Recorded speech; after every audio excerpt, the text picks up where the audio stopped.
ધર્મકાંડોથી લખી છે ને કોઈ દિવસ કાંઈ સત્ય સ્પષ્ટ કરી દેવો ત્યારે વધારે કરતો નથી.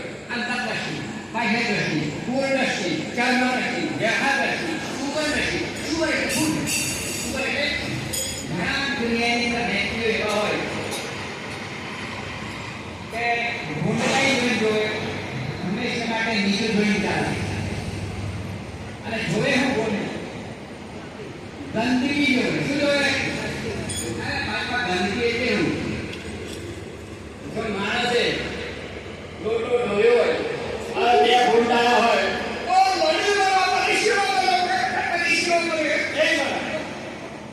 એમ ઘણા વ્યક્તિઓ હાવ નાની બાબત કઈ પેલા એના જેવી એક કચરા જેવી ગંદકી જેવી આ બે બને અરે કશું નથી ભાઈ આ ખીરી હારું નથી મારા ભાઈ આટલી ખીરી લીધી કેવું નથી સાલા પડે આવતો હાલ તમને જો તાકે ના તો કોણ આપો ને લીધી મારું ફાળો લે મારું મારું કરીને તારા મેલ હો રે એનો તારું લખે સદા